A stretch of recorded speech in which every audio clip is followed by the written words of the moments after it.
Nesta edição especial do Jornal Nacional, nós temos a presença do 38º presidente da República Federativa do Brasil, Jair Messias Bolsonaro. Presidente, muito boa noite. Boa noite, Bonner. Boa noite, Renata.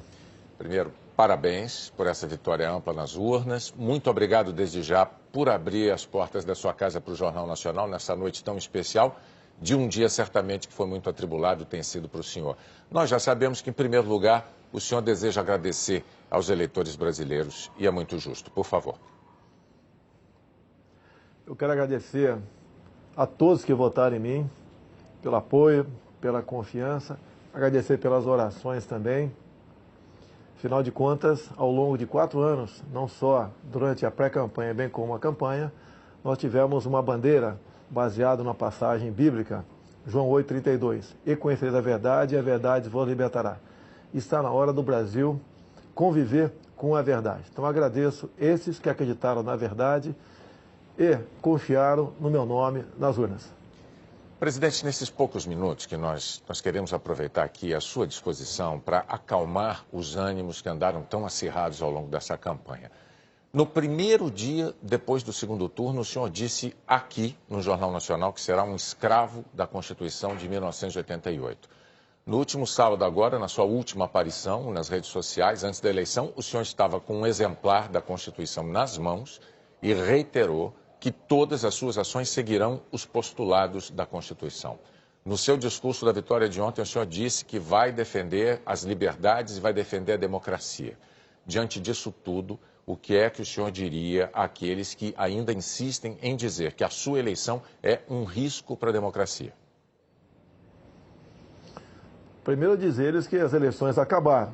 Chega de mentira, chega de fake news. Realmente, agora estamos numa outra época. Eu quero governar para todos, como você bem disse, no Brasil, não apenas para os que votaram em mim.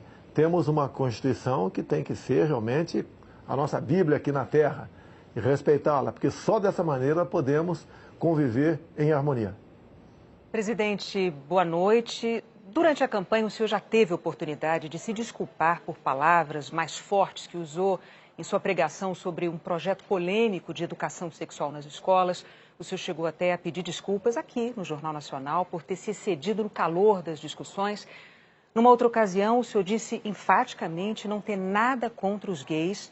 Depois disse que vai lutar contra aqueles que querem dividir o Brasil entre homos e héteros, entre brancos e negros, entre sulistas e nordestinos.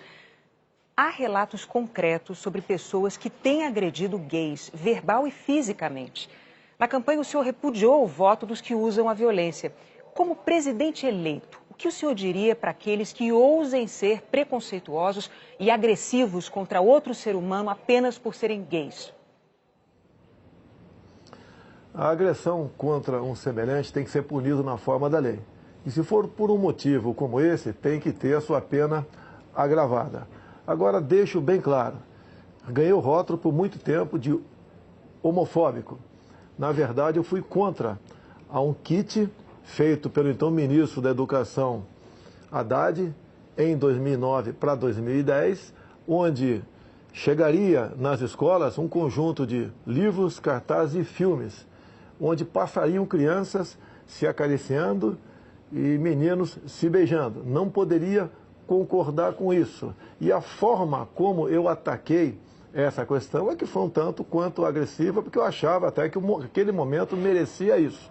Bem, tivemos em parte sucesso, porque no ano seguinte a própria presidente Dilma Rousseff, depois de ouvir as bancadas evangélica e católica, resolveu recolher esse material, mas o rótulo ficou em cima de mim. E deixo bem claro que isso tudo aconteceu por ocasião, acredite, do 9º Seminário LGBT Infantil na Comissão de Direitos Humanos da Câmara, onde presente estava o então secretário de alfabetização do MEC, André Lázaro. E os senhores podem pegar as imagens no YouTube, onde ele dizia claramente que passou 3 meses discutindo até onde a língua de uma menina entraria na boca de outra menina para fazer o filme Beijo Lésbico para combater a homofobia. Então eu acredito que essa agressão contra a família e contra a inocência das crianças em sala de aula é que resultou na minha forma um tanto quanto violenta, concordo, para tentar demover o Ministério dessas cartilhas, desses filmes e desses cartazes. Presidente, o senhor sempre se declara enfaticamente, aliás, um defensor da liberdade de imprensa. Mas em alguns momentos da campanha o senhor chegou a desejar que um jornal deixasse de existir. É indiscutível que a imprensa não é imune a erros e nem a críticas. E isso vale para qualquer órgão da imprensa profissional. Mas também é fato que a imprensa livre é um pilar da democracia. Como presidente eleito, o senhor vai continuar defendendo a liberdade da imprensa e a liberdade do cidadão de escolher o que ele quiser ler, o que ele quiser ver e ouvir? Totalmente favorável à liberdade de imprensa. Temos a questão da propaganda oficial do governo, que é uma outra coisa. Mas aproveito o momento para que nós realmente venhamos fazer justiça aqui no Brasil. Tem uma senhora de nome Valderice, minha funcionária, que trabalhava na Vila História de Mambucaba e tinha uma lojinha de açaí. O jornal Folha de São Paulo foi lá, nesse dia 10 de janeiro, e fez uma matéria e a rotulou de forma injusta como fantasma. É uma senhora, mulher, e negra e pobre. Só que nesse dia 10 de janeiro, segundo o boletim administrativo da Câmara, de 19 de dezembro, ela estava de férias. Então, ações como essa, por parte de uma imprensa, que mesmo te mostrando a injustiça que cometeu com uma senhora ao não voltar atrás, logicamente que eu não posso considerar essa imprensa digna. Não quero que ela acabe, mas, no que depender de mim, na propaganda oficial do governo, imprensa que se comportar dessa maneira, mentindo descaradamente, não terá apoio do governo federal. Então o senhor não quer que este jornal acabe. O senhor está deixando isso claro agora. Por si só, esse jornal se acabou, não tem prestígio mais nenhum. Quase todas as fake news que se voltaram contra mim partiram da Folha de São Paulo. Inclusive, a última matéria, onde eu teria contratado, né, empresas fora do Brasil via empresários aqui para espalhar mentiras sobre o PT. Uma grande mentira, mais um fake news do jornal Folha de São Paulo, lamentavelmente. Presidente, me permita, como editor-chefe do Jornal Nacional, eu tenho um testemunho a fazer. Às vezes, eu mesmo achei que críticas que o jornal Folha de São Paulo tenha feito ao Jornal Nacional me pareceram injustas. Isso aconteceu algumas vezes, mas, para ser justo do lado de cá, eu preciso dizer que o jornal sempre nos abriu a possibilidade de apresentar a nossa discordância, de apresentar os nossos argumentos, aquilo que nós entendíamos ser a verdade. A Folha é um jornal sério, é um jornal que cumpre um papel importantíssimo na democracia brasileira, é um papel que a imprensa profissional brasileira desempenha e a Folha faz parte desse grupo da imprensa profissional brasileira. Mas a gente pode seguir adiante com a próxima pergunta da Renata. Sim, presidente, no discurso em que o senhor fez essa mesma afirmação sobre a imprensa, o senhor disse que os marginais vermelhos serão banidos da nossa pátria. O que o senhor quis dizer com isso? Foi um discurso inflamado, com a Avenida Paulista cheia, e, logicamente, eu estava me referindo à cúpula do PT e cúpula também do PSOL. O próprio Boulos havia momentos antes dito que invadiria a minha casa aqui na Barra da Tijuca por ela não ser produtiva. Vimos o candidato do PT derrotado, em vídeo também dizendo que a crise no Brasil só acabaria quando Lula fosse eleito presidente. Então foi um momento de desabafo, é um discurso acalorado, mas não ofendia a honra de ninguém. O que eu quero dizer com aquilo? No Brasil, de Jair Bolsonaro, quem desrespeitar a lei sentirá o peso da mesma contra a sua pessoa.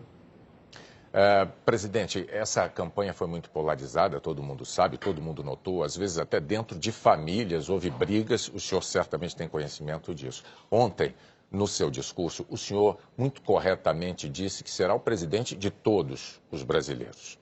Para conseguir o seu objetivo de conciliação nacional, respeitadas as diferenças de ideias, o que é que o senhor poderia dizer agora, nesse momento aqui no JN, para os que não votaram no senhor?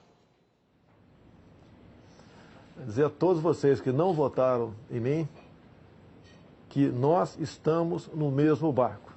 Se o Brasil não sair dessa crise ética, moral e econômica, todos nós sofreremos as consequências do que se aproxima no futuro. Nós queremos junto com vocês. Afinal de contas, nós temos tudo para sermos uma grande nação. O que está faltando é a união de todos, evitar as divisões. Essas divisões apareceram no governo anterior. Nordestinos, sulistas, brancos e negros, ricos e pobres, homos e héteros. Isso nós vamos evitar. Vamos tratar todos iguais. E eu apelo àqueles que não votaram em mim. Nos dê oportunidade agora de mostrar que realmente nós podemos fazer uma política de modo que a felicidade se faça presente em nosso meio no futuro. Presidente, uma última pergunta. O senhor disse há pouco à Record e ao SBT que pensa em convidar o juiz Sérgio Moro ou para o Ministério da Justiça ou para o Supremo Tribunal Federal. Qual dessas duas funções o senhor prefere para ele? Olha, o juiz Sérgio Moro é um símbolo aqui no Brasil. Eu costumo dizer que é um homem que perdeu a sua liberdade no combate à corrupção. Ele não pode mais ir na padaria sozinho ou ir passear com a tua família no shopping sem ter um enorme aparato de segurança ao teu lado. É um homem que tem que ter o seu trabalho reconhecido. Para mim, pretendo conversar com ele brevemente, já foi feita essa sinalização positiva, pretendo convidá-lo para o Ministério da Justiça ou, seria no futuro, abrindo uma vaga no Supremo Tribunal Federal, na qual melhor ele achasse que ele poderia trabalhar para o Brasil. É um homem que tem um passado exemplar do combate à corrupção. Em qualquer uma dessas duas casas, ele levaria avante essa sua proposta. E a corrupção tem que ser banida aqui do Brasil. Ninguém suporta mais conviver com essa prática tão nefasta. Presidente Jair Messias Bolsonaro, mais uma vez, nossos parabéns pelo seu desempenho nas urnas, pelos votos que o levaram ao Palácio do Planalto. Muito obrigado por dedicar esse tempo aos eleitores brasileiros, usando o Jornal Nacional para isso.